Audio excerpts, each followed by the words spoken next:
Hello everyone, I am Tacit, and welcome to the Gems of War Guild Wars week 44, day 3. It is a blue day, so today going to be running a somewhat similar, somewhat different team that we were testing yesterday. Main reason I'm testing this is, as mentioned before, in the event key drop pull is a web spinner. It's you probably got it if you tried attempting to get the new legend that came out this Monday. So I figured we'd do at least one team with it for the Guild Wars. So I pretty much just used it within the context of our previous team that we had. So Forest Troll, Azura, Dawnbringer using the Titan Hero class so that Forest Troll gets half mana, as well as our Dawnbringer, of course, since it's a giant as well, and a Web Spinner here for looping with the greens. The Forest Troll doubles the amount of greens plus 3, and then we get the Web Spinner, which will keep spamming on green. The biggest threat on basically every single one of these teams is if they have a big green, and in this case, yes, we will have to deal with a Famine, which we're pretty much just going to feed full mana to, so hopefully that will not happen, but it is something that could very much backfire on us, but we'll see what happens. Anyways, let's go and see what we can do. And let's get into the battles. Double check that it is indeed blue. Let's see. Blue, blue, blue. We got all blue. Okay. Everything is blue. So we're good to go. Anyways, well, actually not everything. The spam that we're doing is green, even though we're using a pure blue team. Which is kind of odd, but it is what's happening. Okay, I actually have to entangle him. Normally I wouldn't need to, because on turn 1 you normally wouldn't have mana. But I have to because, yeah, we kind of have mana already. There's a problem with this, though. A really big problem, actually. Because every single move I'm currently looking at will give him a an extra turn. Let's see, if I take this green, he still gets a skull. If I take this skull, he extra turn brown. Oh, wait, never mind. This one might not be. Wait, if I take this to the left, brown there, nope, still an extra turn. If I take this that way, extra turn right there. And yeah, every way I take it gives him an extra turn. Well, except for this one, which gives him a 3-pair. But then I don't get brown, which I guess is technically a good thing since it's about to just go and drain me anyways. Why, starting board? We just started. Why must you do this to us? I can't give him that much brown, or else he gets Ragnagord. And I can't take that green over. He still gets a skull out of it. Wow, what a bad way to start. I don't know what to do. Every single move is bad. Wait, was there a way I could only give him a 4 times? Let me just give him a 4 times then. I'll go do that then. Oh, come on, you gotta be kidding me. It dropped a brown, so we got a 5 times. Really? Okay, well, he's entangled now, so I can go for... I don't have to go for the skull. Actually, I can drop it this time too, so I really don't need to go for the skull. Though I'm gonna leave it there because I don't want him to Ragnagord. There we go. Oh, good. We got some of our luck back. Can we get all of our luck back? I need this to not miss. That could have been better. I'll take it, though. Okay, he hasn't gotten full mana on anything yet. So that wasn't an extra turn, and he did extra turn. That's bad. That is really bad, because now we need to go get all of our mana back, and then he's going to famine us, and then we're going to be in trouble. Well then. I guess we have to take... Wait, do we have +1 on purple right now? Why do I feel like we don't? We do. It's just I didn't get the mana for it. Okay, we'll take all of our browns here. It's not going to be enough, though, because I didn't take blue the previous turn. No! How could I have known I would have gotten that this turn, though? Yeah, he's going to get a famine on us. He's probably actually going to get a kill. Normally, when I use this team, I have a Christine X or the that new freeze one on it, but we don't have that opportunity this time because we're using the web spinner instead. Fortunately, it's backfiring some, though that's slightly beyond our control due to that horrific starting board. I think that was one of the worst starting boards I've ever seen in all the Guild Wars we've done so far. Okay, we'll go take the red over. We'll risk this. There wasn't that many green, but they were pretty close together, but apparently it didn't work out. Yeah.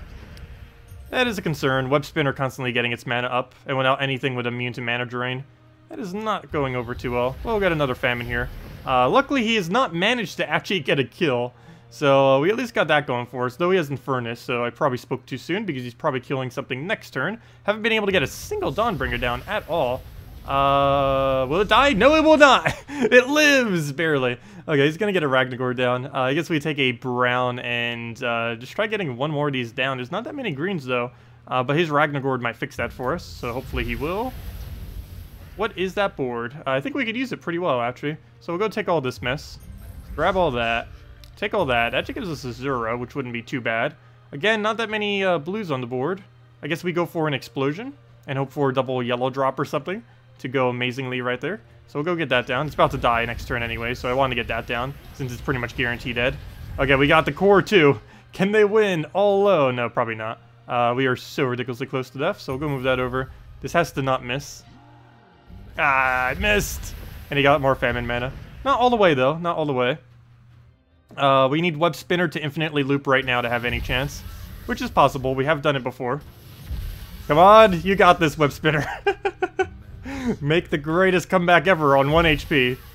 This wouldn't be the first time I actually won with Web Spinner on 1 HP. No! And it won't be this time either. There's no way we can get full mana. Let me see. I see that extra turn there, obviously, but we don't have +2 green. We have, I believe we actually have none to green, if I'm not mistaken, because I'm putting it into Azure and everything to get that mana. Trying to look for drops. Too bad that's not a green to a brown right there. We have a green to blue. That's full mana, but no extra turn. Oh! This sets up an extra turn. So we'll go do this. And now we somehow need to set up another extra turn. So we'll go move that down.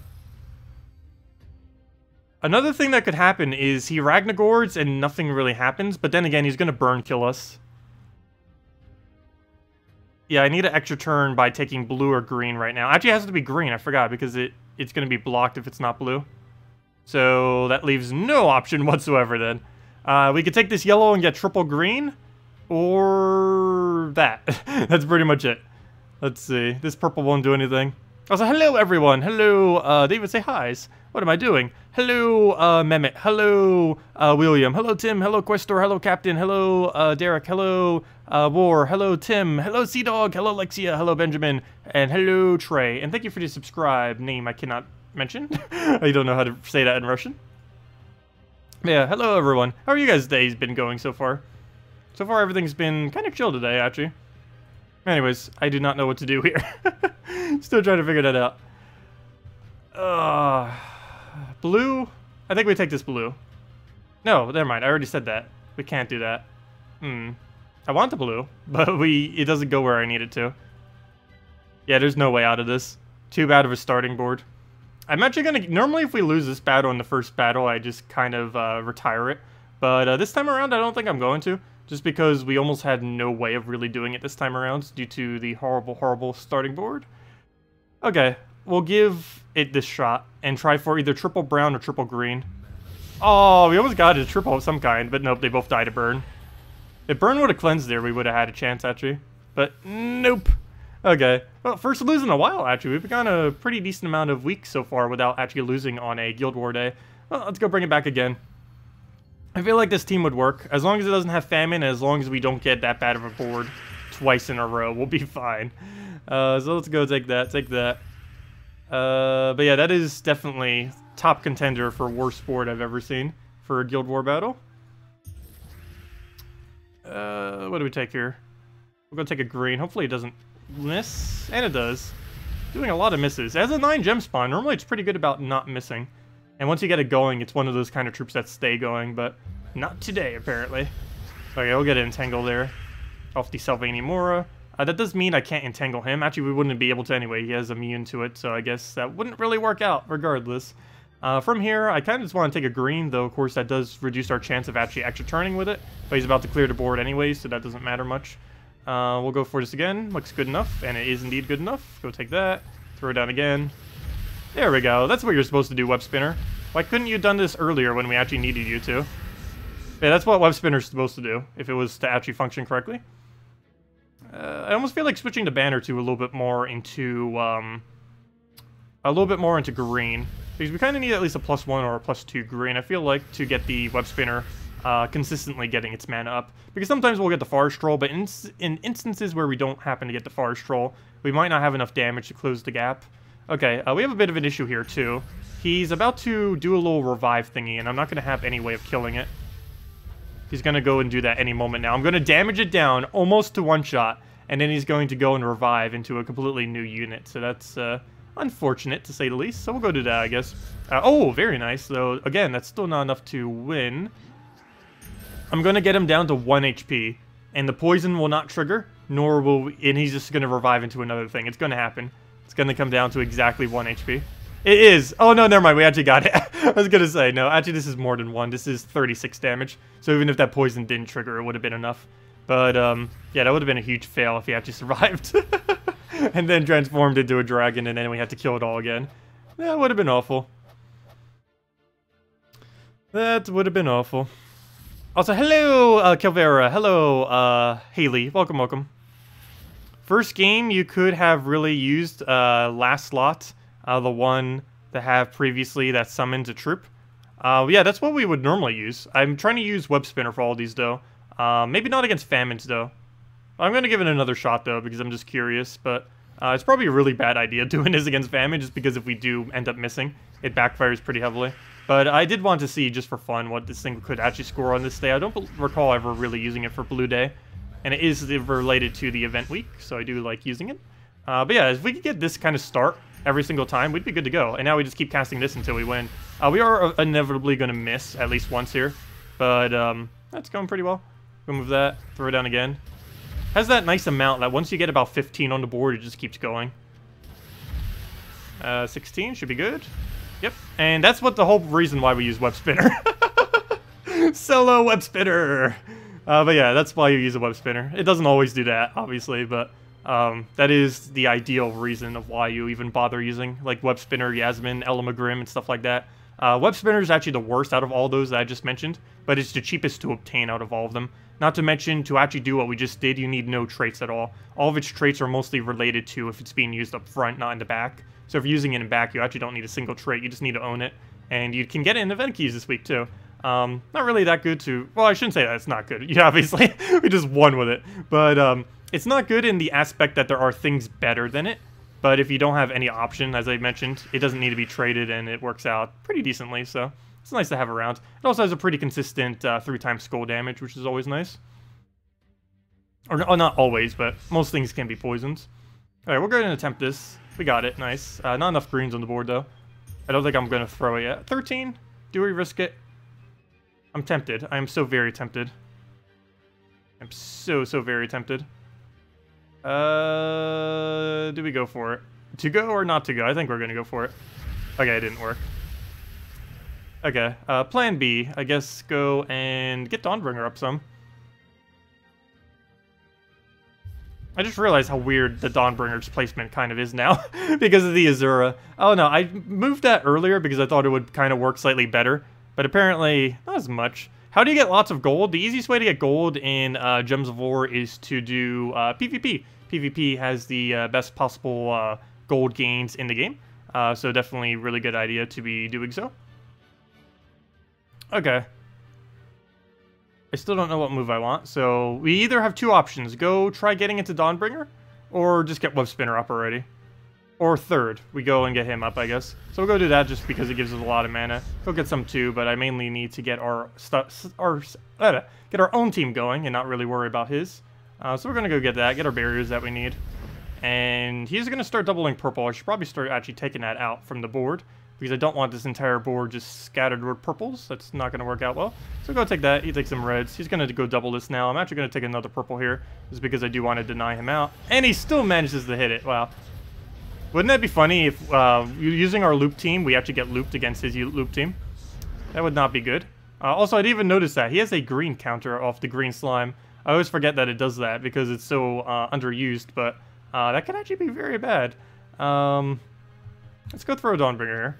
We're gonna go get that. Gonna need some of this too. Okay, no, he goes for the convert immediately. That's not good. He could actually get this. I think he's gonna get it. He's going to get it. We haven't lost twice for a while now. From winning with just a Web Spinner loop to completely getting obliterated. Interesting. We're gonna move that over. I feel like Green Slime did it more than anything, though. Probably not the best idea to use that against Green Slime, that is for sure. Yeah, not a good idea. That is to say the least. Definitely not. Well, 2 loses. Let's actually go switch now into a better team. Because, well, not a better team, but, you know, into a something that will not get hard countered by what he's using. So let's go into the basics then. And, yeah, we'll keep it that order and go with this. So let's try this again. And not lose, because this time we have a team better set up for it. But yeah, against Famine and against Green Slime, it is a no. Against most other things, I think you'd be able to get away with it pretty easily. But those other two are just way too hard of a hard counter to deal with them. Okay, right here, we have several Cascades. I do not know which one I actually want to go for. I'm leaning towards yellow just because of the possibilities it has. I believe I give him a 4 times here. No, I don't. Okay, that's fine. We didn't get anything. Oh, no, we did give him a 4 times. It wasn't where I thought it was, though. Gonna move that over. Get the Azura. Another Christine X. And we just keep chipping it with Christine X. It's not an infinite loop, but it gives the damage we need. Actually, let me grab a Dawnbringer first, just in case he feels like doing damage. He has no Dispel, so we can't get rid of that easily. What mana does he need the most right about now? Green and purple, so let's get rid of... do you have a boost ratio based on it? You don't have a boost ratio? Interesting. I never realized Green Slime didn't have a boost ratio. Anyways, we'll go get rid of that then, so it doesn't matter how many greens it converts. Okay, we'll go and move that down, Azura... Oh, I should have taken the red. Fail. Azura it, and get a green... And get a, not a Green Slime, get a, Farce Troll down. Blue, do we take rid of it? Take rid of it. Yes, it gives us an extra turn. So we'll go do that. Grab all that. Poke him out with anything. Let's do it with mana, so we'll go take that. And there we go. Much better. This is along the lines of what I normally use on a given day like this. Maybe not specifically this, but yeah. So that was a really mixed bag of battles. That was like the whole range of winning extremely well to losing horribly. Yeah, worst day in a while, but it was nice being able to use Web Spinner again. Very rarely do I use it these days for slightly the reason you just saw, but mainly also because, as I mentioned, Yasmin and Elamagrim in every instance, pretty much, or almost every instance, are superior choices. They are both mythics, obviously, but if you happen to have them, they are better alternatives to using a Web Spinner. Because with the case of Yasmin, it's pretty much the same premise, except it creates 10 instead of 9. And with Elamagrim, it can create up to 12. Anywhere from, I believe it's 8 to 12. And of course, if you have the entire enemy team burned, you get the 12 out for it. If you lose the first battle, you lose the 2k points for defense. Wait, do you really? I've never actually noticed that. Wait, are you sure? Our score... No, I think we still got it. No. Oh, that was a question. No, you do not lose the 2k points. I thought you were saying that as a statement, not a question. No, I don't believe you do. Let me go backtrack into the video. We could just go check. Because if it shows like a 2,000 additional on it, we'd see for sure. I believe we did not lose it. Let me see. Where's our first battle? Is this our first battle? I think so. Yeah, that's my first battle. What did we get for it, point-wise? 1 second. Yeah, you shouldn't lose your 2,000 for losing a battle like that for your first battle. That'd be a ripoff if you did. Let me see. Oops, I clicked too quickly. Where'd it go? Where'd it go? And... Oh, wow, I clicked super quick. Should still be able to see it, though. Yep, you still get your 2,000 points, even if you lose the first battle. Yep, as it always does. It's working as correctly. Yeah, you still gain your 2,000 points. I can actually tell just from our score, too, because our score would be like 4,000 something if we didn't get to 2,000 points. But yes, I just went back into the stream, and it does indeed give you your 2,000 points still. So as you can see, we still scored 6,516. Normally, the highest you could score was 7,600 or so. Now it's basically 2,000 more than that. About 9,600 is the highest amount of score you can get. Assuming perfect wins and almost perfect everything. But yeah. So yeah, it did indeed give it to us. You can tell from the score as well as the what we won back in the stream and double checked. So yes, it definitely does 100% give you the 2,000. No Paragon for Tacit. I know, we came so close the other week. We actually made the second highest score in the guild. We went perfect score, I think, for 3 weeks in a row. But then we got obliterated today. But yeah, we've been doing good for a while. As you can see right here, we came in second last time. Whenever you get placed like this, it places it in order from highest score to lowest. So Squeaks was the highest score last week. Me second. However you say that. Termalichik came in third, so on and so forth. Anyways, let's go and do dungeons real quick before I forget. Dungeon. Go to... That's not where dungeons are. Games. Dungeons. Go clear these out with the Sunbird, and then we'll go mess around in PvP, and hopefully not lose! Twice. No, we lose a lot in PvP, mainly because PvP is made to be loosed and using quick teams. Because well, actually, no, you could really easily win just by using some safer teams. But generally in PvP, it's better to go slightly less safe teams that go quicker. because you'll still net gain more resources. Okay, we'll go and throw another firebomb down. I think this is Rowan, and that's easy kill from here, as it should be. Skip past that, and on to the next one. Hello, Amber, welcome. Glad you could join us again. Yeah, I know, it would be impossible to get Paragon in my guild losing that much. Even if we go perfect 5-0, I would still probably not make Paragon, because you have to make decent 5-0. Because normally in my guild is at least a few people making 5-0 on the given week. I think there's still at least 10 still on track for it. We would have been 2 if we didn't lose twice. And not only did we lose once, we lose twice. But it happens. You just have bad Guild War days some days. We even went 2-3 once on one Guild War day. I don't think we've ever went 1-4 though. Have we? Maybe once. If we have, it only ever happened once and no more than that. Yeah, I believe 2-3 is the lowest we ever did. It was just a really, really bad day. We'll go throw down a firebomb. Oh, that gives us a bunch of yellow. Unfortunately, we do not use yellow, so that doesn't really help us much now, does it? Also, that reminds me, I should probably go over the new Mythic that's coming out tomorrow. We have a couple times already, but of course it's pretty relevant because it's coming out in like 6 hours from now. It's not really that big of a troop that you would need to get it. It's one that I would say is probably worth skipping. It is going to be pretty good at submerging, but given the current mechanic of submerge, it's pretty underwhelming in most situations. It's nice for utility purposes, but at this current moment in time, based on what is commonly used in PvP, it's not really that effective. But yeah, we'll see what it does. It had a glitch when they were showing it on Monday, so I don't know if that glitch will actually be fixed. Knowing them, it will not be. It'll get released and not be fixed, and then they'll fix it soon after, but yeah, we'll see exactly what's up with it. The glitch that was occurring was it was hitting everything instead of just 2 troops, when it was supposed to only be hitting 2. But yeah, we'll see exactly what it does, but yeah, that'll be coming out soon. Let me go over it real quick. Let me go bring up that nice little graphic that it has. Let me go move this out. Where'd it go? I know it's buried in here somewheres. Window capture, boom boom, and there it is. Okay, so there's a little Merlantis guy. He is Undyne. New Mythic coming out in 6 hours? Whatever time 3 AM Eastern Standard Time is from now. So that's for 6 hours and 37 minutes is when he's coming out, and will be available in the drop pool. But as far as what it does, it deals magic plus 3 damage to an enemy, and then the next enemy below. Not sure if it'll do it if there's a gap or not, but we'll see exactly how that works in the morning when we go and get it and test it.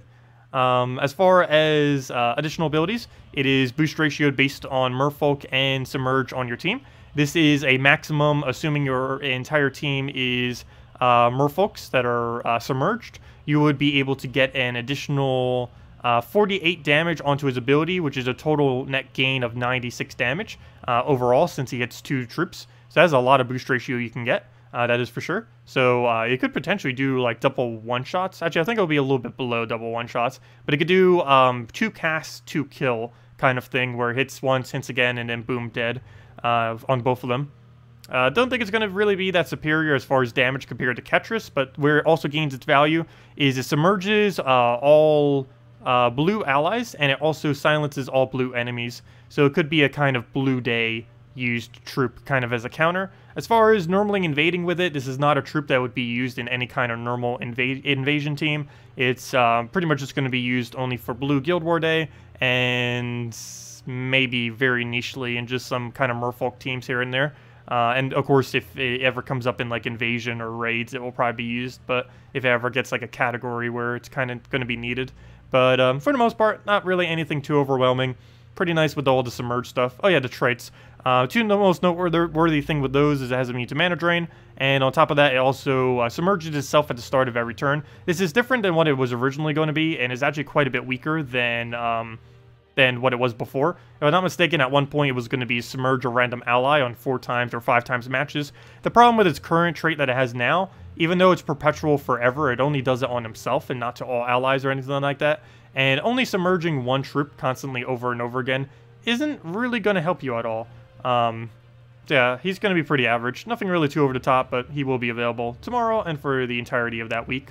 Do keep in mind, Fairish Ra will be available in the event key drop pool on Monday, so you might want to save for that instead, since Fairish Ra is definitely better than this guy. Other than that, don't forget that the Web Spinner and the Queen is still in the drop pool too, and that will be available until the end of Sunday, if you wanted to get either of them from the current event keys. But anyways, that's the new troop coming out tomorrow. We will obviously go and get it and use some teams with it and all that kind of mess as we normally do. So we'll see exactly how that goes. But for the most part, oops, wrong one. Not really something you would need to go out of your way for. It's pretty average. And that's the new mythic coming in tomorrow. Do we know what kingdom will be used in the next raid? Yes, though I don't know it off the top of my head. Give me 1 second or a minute. Let me go find it. Next week's raid will be Kedar. So you will have to use pure Kedar for next week's raid. So yes, pure Kedar troops. So that will be all of these troops right over here. Kedar, Kedar, Kedar. This is everything you'd have to choose from, as well as 3 new troops coming in on Monday. Though most of them, I believe, are pretty weak. Actually, almost all of Kedar is pretty weak.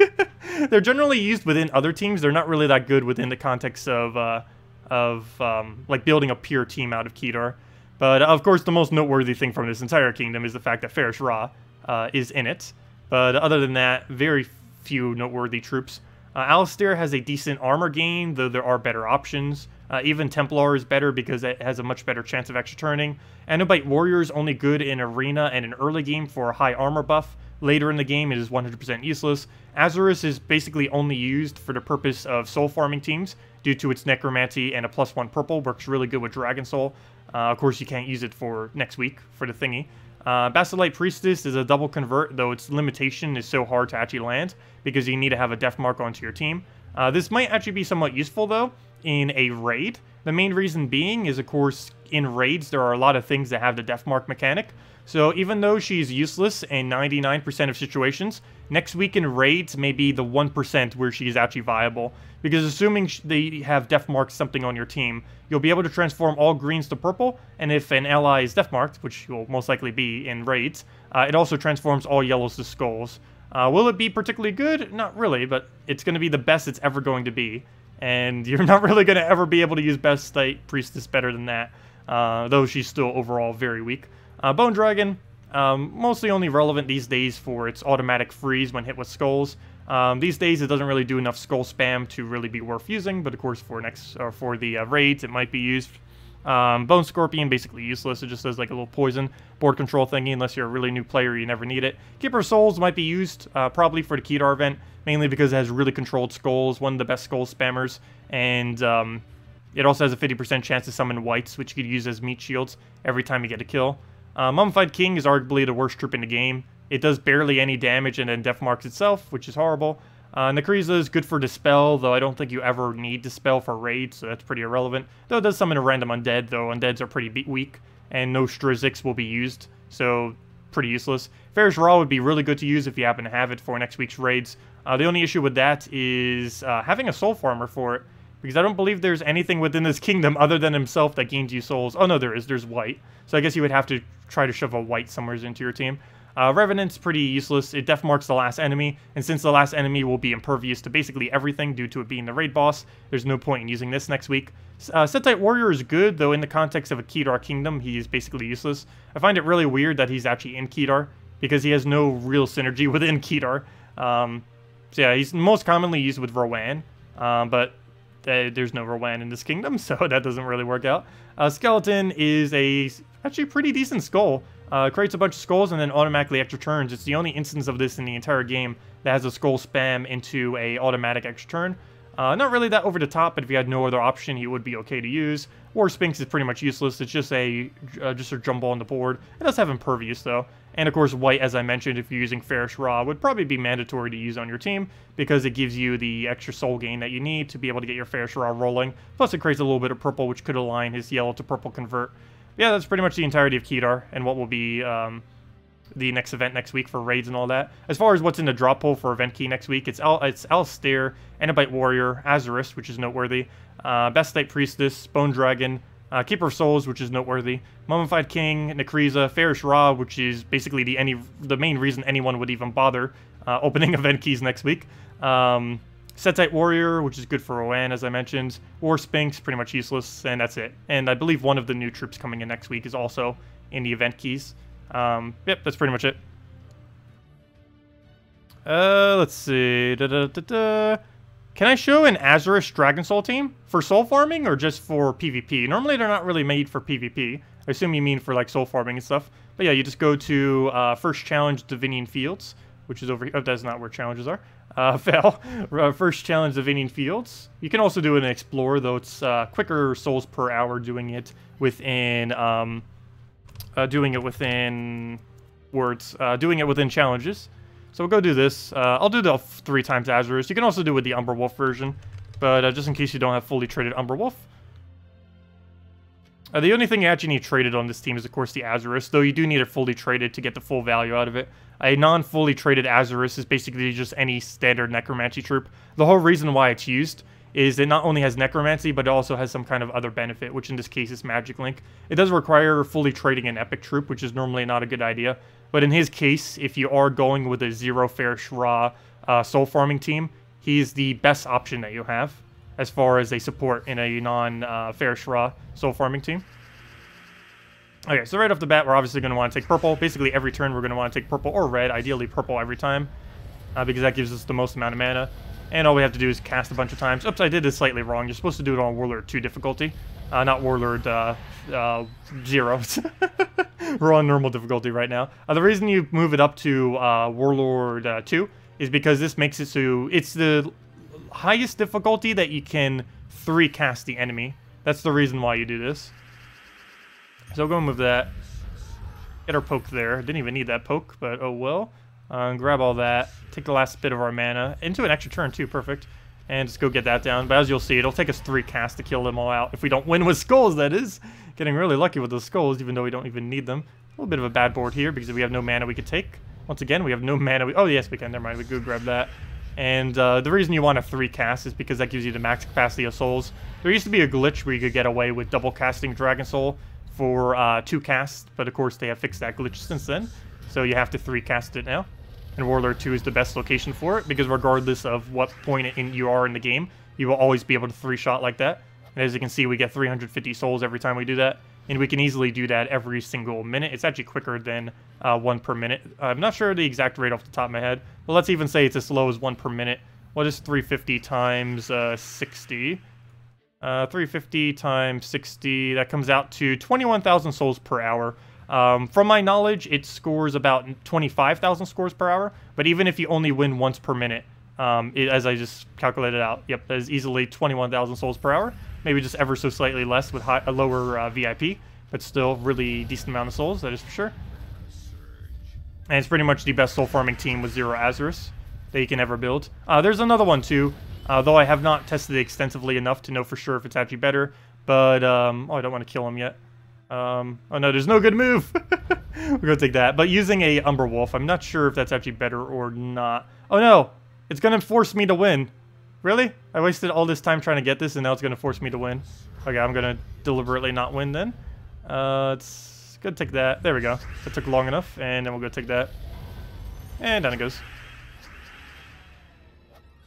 Is buying guild keys a ripoff? Depends how you value them. For the most part, you don't really ever need to buy the guild key things. The main reason why anyone ever buys the guild keys underneath the seals is for the purpose of, let's say a new mythic is coming out that's actually useful, not like this time. Let's say it was like a really good mythic, like if it was like Infernus level of decent mythic, if there was something like that. What people will do when something like that happens, I believe my guild will be doing it too, some, because I haven't even claimed my things yet.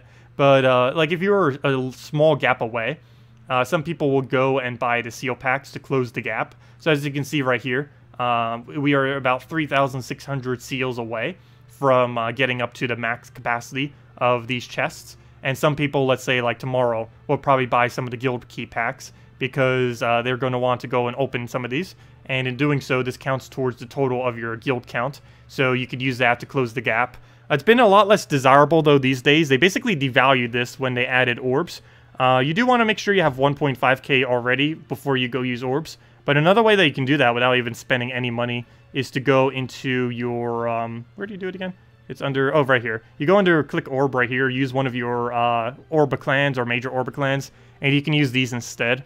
And they will give you 300 guild seals each and 1,500 with however many you have. The reason you want to wait for 1,500 is because whatever your difference is, you're basically losing if you use these orbs prior. So you always want to make sure you have the 1.5k first. But yeah, that's basically what those purchases are used for, not really anything else. It's used when there might be something going on, like a new mythic or something, where people may want to use their keys in order to close the gap either to 20,000 or 40,000. Of course, most upper guilds close the gap to 40,000, though if you're in a smaller guild, some people will do it to 20,000 to close like a 1 or 2 or 3,000 gap, kind of like what this is right here. But yeah, that's pretty much their only real purpose for the most part. Hello, Simple! Welcome, welcome, welcome. Oh, my neck is hurting me all of a sudden. I think it's been from like, I don't know. I think I slept on it weird. Anyways, if you guys have anything you want me to go over, just let me know. I know you guys have already asked several questions, but if you have anything else that I may have missed or not gone over, definitely let me know. Also, hello, Aaron. I didn't even say hi. As well as Amber. Let's see. You kind of have a problem. You have to get to VIP 5 fast. You're only halfway into VIP 3. The other keys you opened the other day, you bought, and it let you open it. Yes, you do get some if you buy those packs. If you're asking, I don't think you specifically mentioned it there, but it sounds like you're asking what you should do to get to VIP 5. The main purchases that are actually viable is Death Knight armor for sure. That's pretty much the most valuable thing that you can actually get as far as how useful it is. Other than that, since you've already pretty much closed the gap that you probably only need 50 or 100 more, I'd probably say going into something like the, I forget where they are these days. They keep changing its location. But either the Growth Packs or Path to Glories tend to be somewhat half-decent, particularly the Growth Packs, because they can give you quite a bit of resources pretty much instantly, which overall, compared to actually spending the gems and all that, is at least better value than that. And just a great way to kind of close that gap a little bit. Not really the greatest of value. Really, the only thing I would personally say is ever 100% worth getting is, of course, Death Knight armor. But every other purchase basically just depends on your own discretion on if it's worth it or not. Many purchases within this game are definitely not worth it. They have really weird scaling on quite a few of them, though most of them are pretty obvious just by looking at them. But yeah, if you still have any other questions about that specifically, just let me know. We can go over it. Yeah, let's just mess around with this Divine team. Probably going to go into a couple other teams too. Okay, we're gonna move that over. What else do we need? Take the red. Didn't get a purple. He gets that nice little green on us, though. We'll go Explode. Get that down and get a Mercy. Actually, you don't even need Mercy. We'll just go Diviner. Come on, Diviner. We need you. Okay, we'll just go throw that down. If anything, it'll give us Mercy for the following turn. So we can just go straight into that, get the Infernus going, and go from there. And yeah, we're pretty much good to go. Come on, Isabella. Or Ishbala, I mean. I keep saying Isabella. I know I'm saying it incorrectly. I'm trying to catch myself. Let's see. We'll go for the Infernus there. And one more, we'll wrap it in. Get a Mercy in there just because we can. Never mind. Yes, we still can. Perfect. And do we have alignment? Yes, we do. Perfect. And I'll pretty much tear it down. Oh, he got a revive. Luckily, we have enough damage. I don't think that's going to matter. We'll go move that down. Anything else? Anything else? Kind of. We'll go through that again, I guess, because we get a skull poke out of it, if nothing else. There we go. Perfect. And now we can Infernus kill now that they're both next to each other. Right, I think we already had enough damage. I've just been delaying it the whole time. I think if we would have done an Infernus, as long as it hit Dragon Soul, I mean the first slot, I think it would have done it. Wait, we got 2 maps from that? I was just noticing that out of nowhere at the end. We actually got 2 maps from that battle. Odd. Anyways, I need something that can go work against Freeze. Well, I guess technically what we just did, but I wanted to use a different team. But I don't think we will because it's using a Freeze thingy. You know what? Let's see. What was the Divine Crusher that we had set up here? It doesn't have anti-freeze, but I think it goes quick enough that it won't matter. We're not using the correct hero class at the moment, though. I believe this team normally runs with Archer, if I'm not mistaken. I ended up switching to Titan for today's event, or for today's Guild War, I mean. Alright, let's go with an Infernus here. Get that down. That's a lot of gems? Oh, there are people with a lot more gems than us. Also, at one point, we've had 50,000 gems in this game. And all of them we got for free from just playing the game. At one point, you were able to gain about 6,000 gems per week. Of course, they've nerfed that like crazy since then. But at one point in this game's history, when they added 4 times game speed, but they didn't end up nerfing like any of the rewards. It was possible to gain about 6,000 gems per week in about the top 0.1% of guilds. There's about like 5 to 10 guilds that was, well, actually maybe a few more than that were gaining upwards of 5,000 gems a week. It was really, really funny. I was showing like 50 VIP key openings like every single week because we had almost nothing to throw them on at the time. Of course, now I wish I would have saved a little bit more of them. Our little pile has been dwindling since then, but we're currently maintaining around 10,000. It's been actually bulking up a little bit as of recently, mainly between treasure gnomes and stuff like that, because they have been adding some of those gem means of... they have been adding basically more means of gaining gems back into the game, which is nice. Oh, that reminds me. This week's event is Treasure Hunt, isn't it? We still need to play a lot of Treasure Hunt. I've done almost 0 Treasure Hunts. I don't know if I'm going to make a whole stream out of that tomorrow or not. No, tomorrow's stream I'm probably going to mess with the Mythic. I think Saturday's stream.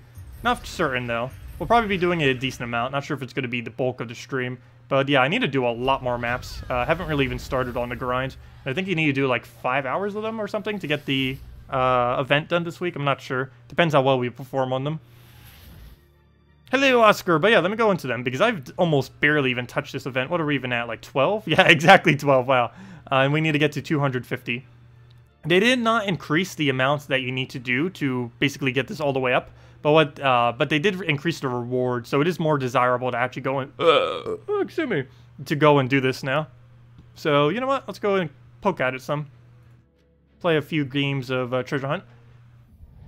It's been ages since I've really like grinded these out, but since it's the event, if we're gonna do it at any point, this is the point to do it in because you get so much extra resources from playing the game, and there's no other location where we can get event gems this week other than actually playing Treasure Hunt. Well, that didn't work over well. We'll go grab that. Pretty much just trying to go through them as quickly as possible here. I don't think we're going to go for any, like, really huge maps. Or, you know what, maybe we should go slower and try going for a huge map. The problem with those, though, are you would net gain more resources and more event gems by just rushing through it. So no real need to go and play it slowly. Let's see, I guess we'll move that over. As I say that, we're playing it even slower. Alright, we're gonna move that down. Oh, I'm not gonna have any way to move these bronze coins unless I, like, maneuver them somehow. Alright, we'll go grab that down, get our extra turn. Red chest. Oh, that reminds me, off stream, when I was, out of those 12 points that I got earlier, I actually got, 1 vault and, like, almost another vault into it without even trying. I was just, like, rushing through it. And then I started trying after, like, several moves because it's like, whoa, it's getting really close. And, yeah, I almost got double vault again by almost taking random moves. It was pretty funny. Okay, we'll go move that over. What else? Probably gonna lose this soon. We only have 3 turns left. We can move that. Another little extra turn. Though we don't really have anything near each other to really give us the turns we need. Nothing for, like, actual maintaining extra turns. Extra turns aren't really extra turns in this game mode. You have to get a 5 times to really get an extra turn. A 4 times will only preserve what you've already done, whereas a 5 times will go and actually add 1 to your value. So it's a lot better value if you can help it to get 5 times instead of 4 times. More often than not, if you're playing these maps very seriously, you almost never take 4 times, because you always want to align everything into 5 times due to how much better value it has. Wow, that's a lot of glory for a single thing. Hey, we got 1 gem. 666 gold. Are you trying to tell us something, game? Also, there's a play again button. I've barely ever even gotten to use it yet, but there is a play again button that was added, most recent patch? Was it most recent or the patch before? I think it was most recent patch. A repeat button was added, and of course that's mainly only relevant for Explore, but it is in Treasure Hunt 2, which I almost never get to touch. But yeah, it is here, so that does make it slightly more convenient. That doesn't really save too much time. But it does help with rushing maps. It only incentivizes rushing maps even more. Because it makes the whole interface of going from not into a map to into a map, it basically saves you about 5 seconds or so. And if you're rushing through maps, that actually saves a lot of time. I think that saves about 2 minutes per hour, which is quite a bit. Because that's easily like 2 more maps per hour. You can do one basically every minute if you're just rushing through. Oops. Wow, that definitely was a misclick. That was obviously supposed to be the 4 times. But you can get through about 60 of them per hour, approximately. Of course, if you're playing them a little bit more elongated like we're doing now, I think it takes more like 3 to 5 minutes or so. But if you're just pure rushing them with nothing other than just taking the first move you see every single time, then it does come around to about 1 per minute, approximately. Okay, we'll go grab that. Grab all that down. Another red. Let's see if we can actually get a vault during this stream. At least get 1 vault. It's not like there's any really good rewards in it, but want to do it just for fun. I'll go grab all that down. Getting close. Need those green chests closer to each other. Getting a little bit congested here, though. Oh, a lot of 5 times there. Unfortunately, we didn't really get to use them all. Lost a lot of value off of them. Okay, we'll go grab that. Another green chest. Got 2 red things right next to each other. Actually getting really close to our objective that we want. Let's see. We're going to move that over. There's also achievement for getting 2 of them. Most people haven't done it yet. Actually, how many people have done it? I think it's an okay amount. I think it's like 1%, 1.5%, I want to say, 2%. Don't even know. It's one of the only real skill-based achievements in the game as well, which is kind of interesting. Most achievements in this game are kind of grind-based, but as far as actual like difficulty, technically, as far as the like sheer difficulty of any task, getting 2 volts is the hardest. It's not too particularly hard once you kind of get used to it. You could easily do it in a few hours, probably even in your first hour, if you have a good understanding of maps. Yeah, 2.1% of people have gotten it. Not that hard, but it is the only real actual skill-based current achievement. If they were going to add more achievements, really wish they would add more like that, where it actually does matter what your performance is. Because as I mentioned, every single other one, absolutely every other one, is just pure grind in order to actually get them. Okay, we'll go move that. We're running out of moves here, and I don't think we're going to get our thingy, because we don't have any decent extra turns to take, so we'll go grab that. That worked out decently. I need 1 more green chest over here, though, and then we're pretty much good to go. How do I take this? Got a couple different ways we can move it. Gonna go try that. Oh, we actually got it too, wow. Was not expecting it to actually land. Come on, we just need 1 green chest right over here. Need these bronze chests to go a bit lower. Better I need that green chest to move to the left. I mean, to the right. Or I could put another green chest on top of it. But then again, then we lose this bronze chest over here, which I might need. Oh, you know what? Oh, no, that won't work. I need this whole thing moved over by, like, 1. I don't think there's any way to move that, though. As I just made it even worse. Yeah, I don't think we're going to get that vault that we want. Not like we really need it, but we'll go move that down. Move that over. It's coming down to the wire. We're not going to get it. We don't have any extra turn to take anywhere. Go move that down. Yeah, that's not going to go anywhere. I guess we move this up and try getting a cascade. And nope, we don't get it. Oh, we had a 5 times there for the following turn, though. Oh, was that actually set up earlier? I could have just taken it. Oh, we got 2 glory keys. Not bad. And a bunch of glory, a bunch of event keys, all that. Okay, we'll play 1 more map and then head back to PvP. Yeah, we'll need to grind this a lot more later. Alright, let's just rush through it. I should probably time how long it actually takes. You know what? Let's get the timer up. Oh, I forgot. I can't actually show the timer on this setup. Oh, well, I can still see it. I can tell you guys what the time is. But yeah, I'm going to do that, I think, on tomorrow's stream and the following stream. At least some. I'm curious, if we rush map, what kind of rate we can get per hour of maps per hour. I have tested it in the past, but I have not tested it since a repeat button. So I think we'll finally do that this weekend. Just out of curiosity. Basically taking the first move you could possibly see every single time and rushing through the map at the quickest possible speed with no regard of anything other than simply taking the first move you actually visibly see and basically doing that and seeing how long it takes. I'll go test it real quick. So as soon as we click this button. Okay, so let's see how long it takes to do 1 map. Also, I only count the map if we hit at least 20 turns. If we're doing anything less than that, then that's really bad. Obviously, we're rushing through it as quickly as possible, but still. Want to at least be hitting like 20 or so. Because that would give us 2 event gems. So we do want to try taking extra turns sometimes when we see them. Oh no, running out of moves here. Running out of quickly visible moves. Take that. Take that. Take that. Always have to be looking at like 2 sides of the board because you have to find one on one side that won't have any effect when you take the other one. So you have to keep looking side to side. Yep, it took 40... Oh no, we still haven't gotten through. Come on, click. Why do you want to go? There we go.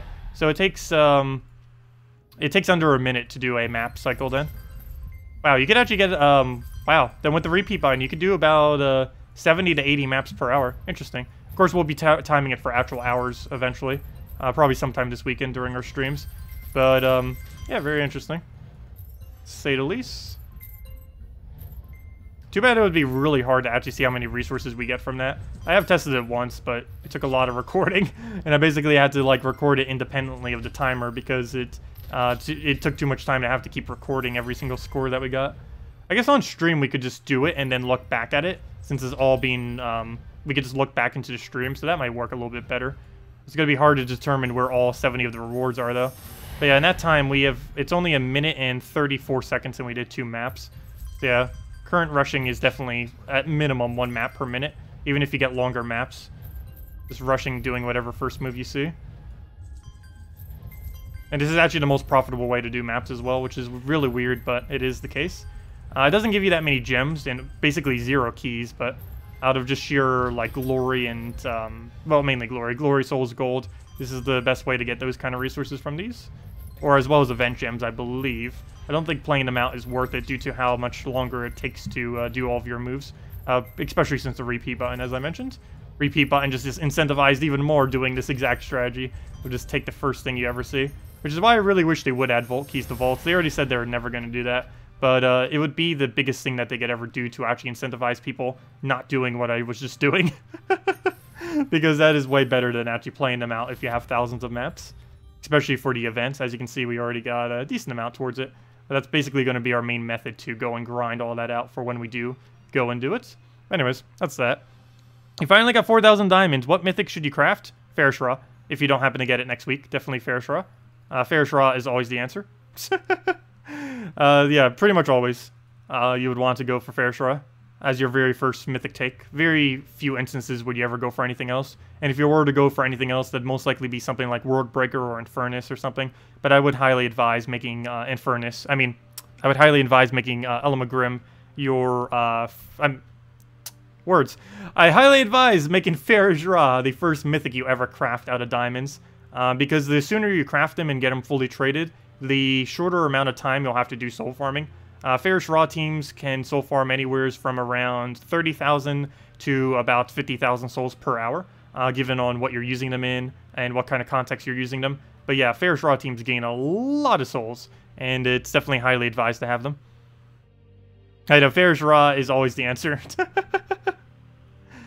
Oh, you're making that life joke thing. Ferrous is the answer not to life, not 42.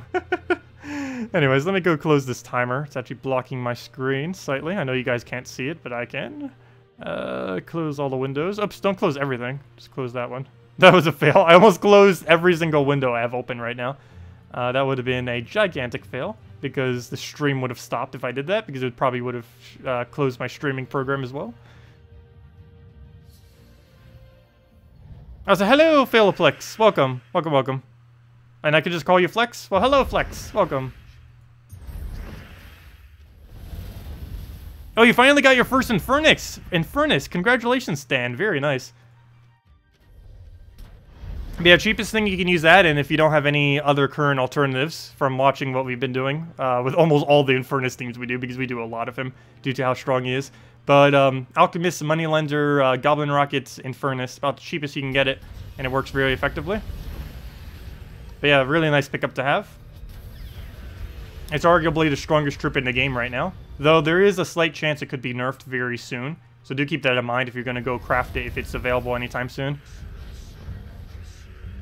Because it's way above the power curve currently within the game, as far as how much value you get per cast.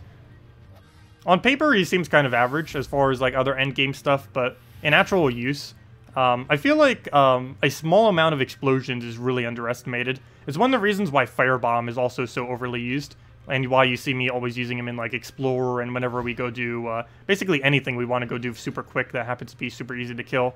We always go with just using the Sunbird Rowan double Firebomb. And the reason for this is, yeah, a small amount of explosions, even something like 4, is a lot more value than you might think. Because even though you're only gaining 70% of all that mana, and they're completely random, that's still a lot of mana, that's still a lot of board control, and it's enough to win many battles very quickly. Or just win battles in the case of Infernus. But yeah, I feel like they do underestimate that a lot. Even something like 3 explosions is super, super strong compared to, let's say, Destroy a Row. Like, the difference between destroy 3 random gems and destroy a row, you're basically getting twice as much mana from Explode 3 than you are from destroy a row. Though, destroy a row does give slightly more board control, so you can make up for that in board control, but still, in this game, they've been adding like 4 and 5s, like on Infernus and stuff, and then you gain even more value, to the point where, like, a plus shape isn't even as good of a value as, like, a 4 or 5 explosion in most situations. Anyways, let's go, and, I do really like this team. It was mentioned to us a couple weeks back, actually, I think last week, if I'm not mistaken, but, yeah, it's been working out decently. Also, someone suggested a new yellow team very similar to this, which I think we're going to run for Yellow Guild War this week, because it's been a while since I've switched up my Yellow Day. Normally for Yellow Day, I always go with the most safest, constant things over and over again, and while his team is very safe too, it's going to be a nice change in pace for once, because we actually get to still use Queen Isabella, though I have been very overusing Isabella. Isabella and Infernus I've been using way too much lately, I feel like. So I'm trying to stay away from building teams around them, but still. Seeing new teams that are built around it, might as well give them a shot, at least. We'll go throw that down. Oh, that killed it out, but then it instantly transformed into something else. We'll go and just explode everything. And then just Infernus him down. He's actually going to live barely, because of that revive. He would be dead right now if he didn't revive there. Oh, nope, nope, he still dies. Perfect. How's it going? Everything's going pretty well. Been away from Gems of War for a few months. Lots have changed. Oh yeah, a lot has changed. Let's see, a complete visual overhaul of the game. I'm not sure if that happened in that time frame. I know they have done it pretty recently though. But yeah, they've added a few more kingdoms, a few more mechanics like Submerge and stuff. I think that came in that time. Fairy Fire, very noteworthy. They added 2 new kingdoms, Shantang and Merlantis. And Bladed Lance. Actually, I'm not sure Merlantis goes back that far. But yeah, Bright Forest ended up bringing a lot of Fairy Fire mechanics, which is basically 50% additional damage to anything inflicted. Very, very powerful. Queen Titania is actually still probably one of the top 5 damaging troops in the game. Even though I personally don't use her a heavy deal, she is very, very heavy damage due to her Fairy Fire, assuming the entire team can be Fairy Fired. Shantang ended up bringing in a lot of enchants. Prior to Shantang, there wasn't really any really good enchant options. These days, Diviner is pretty much the best thing you could use if you're looking for enchant. That or the new legend from this kingdom that randomly enchants on 4 times, 5 times. But this is the other really convenient way of doing it. Transforms all of a chosen color to yellow, and then you get the 1/3 chance to enchant. And even if it doesn't enchant, both the other 2 things it does is amazing. Either cleanse all to all allies, or magic buff to all allies. And Ancestry is actually a pretty interesting mechanic too that they added. I mean, not that one. Transcend, I mean. Where they lose their life, but they gain magic. This is very, very powerful. Though most of the things they put it on is not really that powerful. But in the case of her, it could be decent. Because she can become a pretty decent magic buffer with that. Not only that, but she can feed into Humility. And Humility can feed back into her. So you can do a Humility Diviner something team that uses yellow as their damage source and go pretty crazy with it, assuming they scale off of magic pretty well, like World Breaker, Infernus, Garuda, stuff like that. Yeah, it works out quite nicely. Pretty nice additions. Can't think of too many other things that actually happened at that time. Oh, orbs. Oh yeah, the whole thing with orbs. Orbs are a really weird thing. They also have tri-weekly Guild Wars now. Even though it's Guild Wars right now, it only happens once every 3 weeks. Then it's raids, and then it's invasions. Most people kind of don't really care for them, though they are a nice break from Guild Wars, which is nice.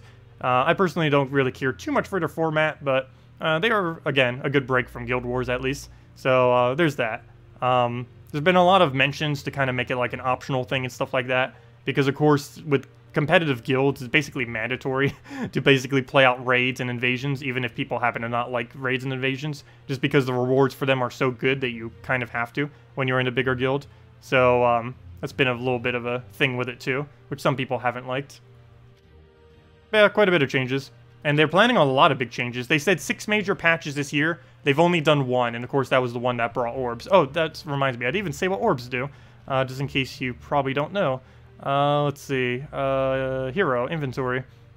So basically what orbs do, you get them mainly from treasure gnomes during treasure gnome events. You can get them from treasure gnomes at any point, but they're a lot easier to get during then, because there's so many more gnomes. But the main ways are mainly invasions and raids, which are 2 new guild-related, guild-wide things. You can also get them decently in Bounty Hunter as well, which is a monthly event that occurs. Actually, when is the next Bounty Hunter? Where it's basically just a bunch of fights similar to like raids and stuff, where you get to gain a lot of resources, among which are orbs. But yeah, we're 7 days until Bounty Hunter. Not this Friday, but the following Friday will be a Bounty Hunter. This Friday will be a new mythic, as I mentioned earlier and went over. But yeah, as far as orbs, I keep not saying what they do. Orbs, Orb of Growth, smaller Orb of Growth, gives a troop 1 level. Major Orb of Growth fully levels a troop to its max current ascension. So let's say it's currently at a legendary rarity. It will level it all the way up to level 19. But do keep in mind, let's say it's only at ultra rare currently, it will only level it all the way up to 17. It's capped based on its rarity, so do keep that in mind. On its current rarity, not its base rarity, of course. The only way you could get the full value out of an Orb of Major Growth would be to use it when a troop is fully ascended to Mythic already, and then use it to level it up, which would be very, very few instances. It's kind of a weird orb. Orb of Ascensions are the best orb you could ever get.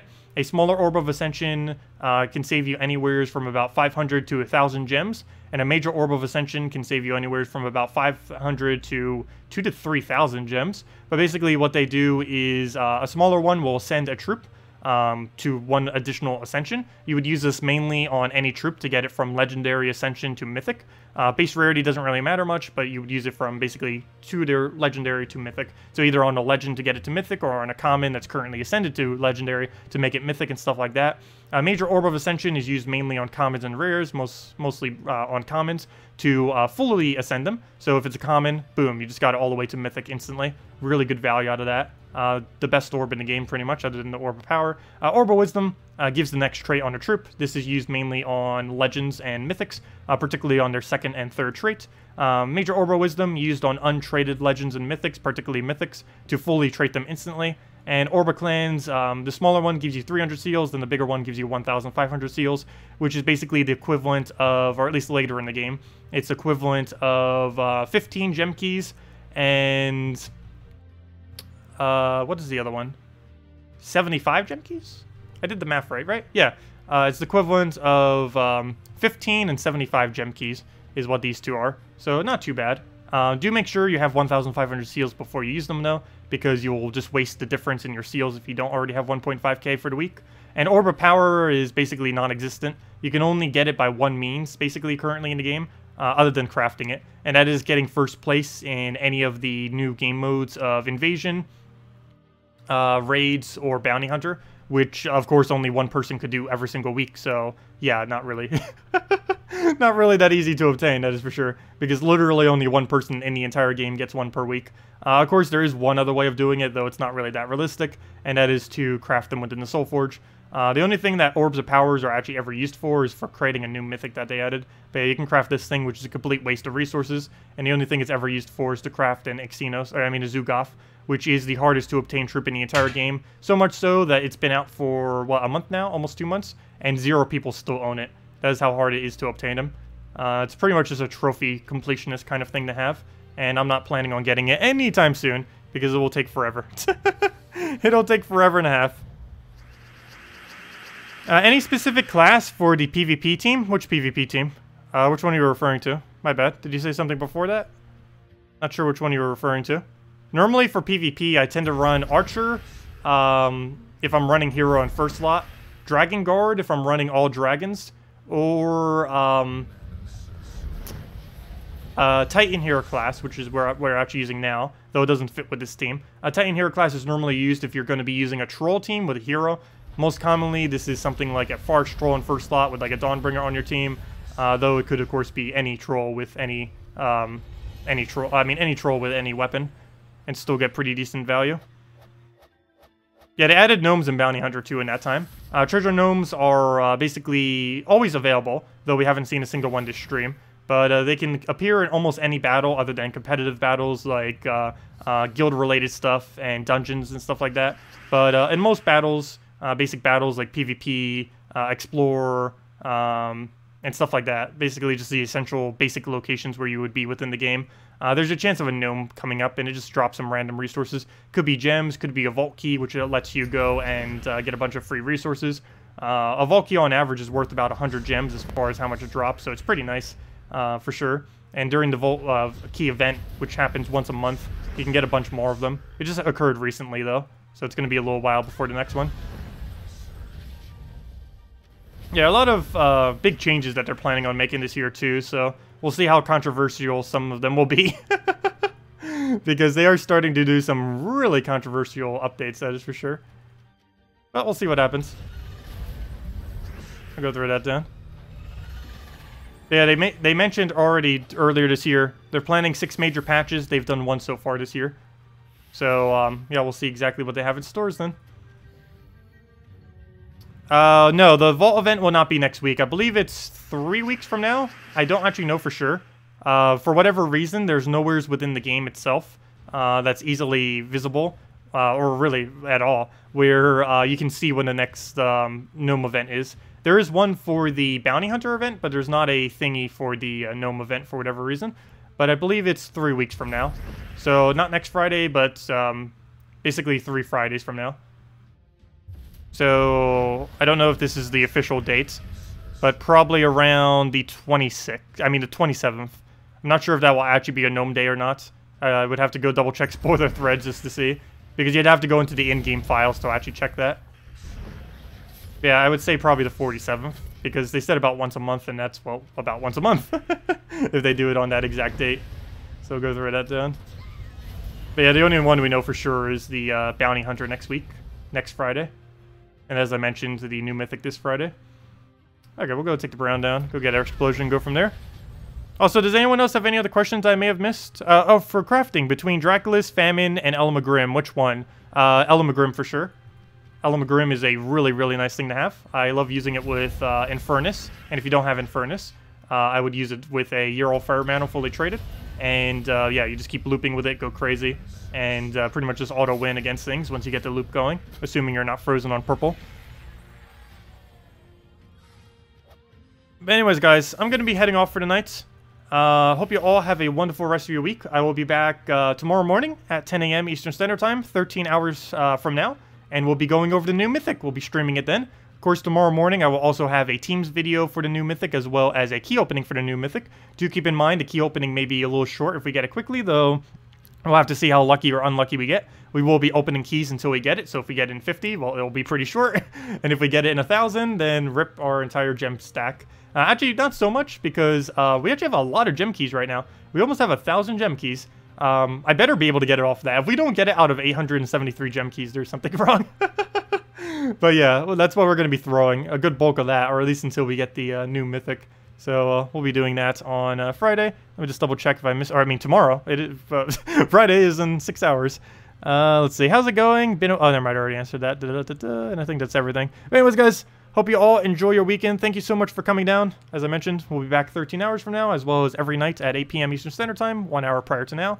Anyways, enjoy your guys' weekend. Hope you guys get good luck if you're trying for the Mythic. Oh, just as a reminder, for any of you that don't know, whenever a new Mythic comes into the game, it's available in Glory Gem, Guild, and VIP chest. So those are the chests you'll be able to get it in. Everything except gold keys and event keys. Those are only 2 keys that have a 0% chance of dropping it. So yeah, do keep that in mind. Anyways, guys, I'll see you all later. Thank you for coming down, and good night, everyone. Goodbye.